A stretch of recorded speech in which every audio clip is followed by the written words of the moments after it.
Des chiffres, si seuls 1,5% des élèves de 6e disent avoir déjà fumé du cannabis, ils sont 11% en 4e, 24% en 3e. À 17 ans, près d'un adolescent sur deux a déjà fumé un joint. Alors, est-ce grave, docteur, déjà ? Moi, je ne sais pas si c'est grave, j'observe et je vois qu'effectivement, dès le collège, on a des adolescents de 14-15 ans qui nous déclarent avoir déjà fumé au moins une fois du cannabis, un joint de cannabis.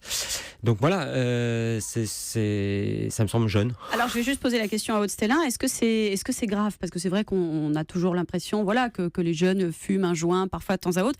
J'ai remarqué que dans toutes vos études, il y a vraiment deux classes charnières. La 4e est la classe charnière et la 3e, c'est celle où ça bascule, potentiellement. Donc, est-ce que c'est grave et à partir de quel moment est-ce qu'il faut s'alarmer, Aude ? Alors, en effet, comme vous l'avez dit tout à l'heure, plus on va retarder une consommation, mieux c'est. L'idéal, c'est avant 15 ans, aucune consommation de produits psychotropes. Ça, c'est vraiment ce qu'on peut préconiser. Donc, plus une consommation va être tôt dans la vie d'un adolescent, plus c'est embêtant. Et plus elle va être régulière et intense, et plus ça va être embêtant aussi. Alors pourquoi ? Parce que ça peut entraîner des troubles cognitifs, des troubles au niveau de la mémoire, de l'attention, des apprentissages, et également, et ça c'est à chaque fois un coup de poker, ça peut contribuer, participer à l'apparition de troubles psychiatriques. Et ça, on ne sait pas forcément qu'on est vulnérable, qu'on est fragile psychiquement, et la prise de cannabis peut déclencher cette vulnérabilité.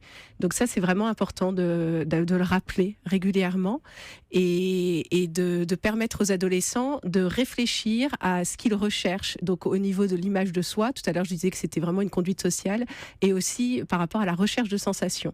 Voilà. Et à la période de l'adolescence, souvent les consommations de cannabis, quand elles deviennent problématiques, c'est qu'elles permettent à l'adolescent aussi de faire l'économie des bouleversements adolescents. Donc ça peut être lié à la puberté, ça peut être lié à la relation aux autres, des bouleversements psychiques. Voilà, tout ce qui va constituer le devenir adolescent.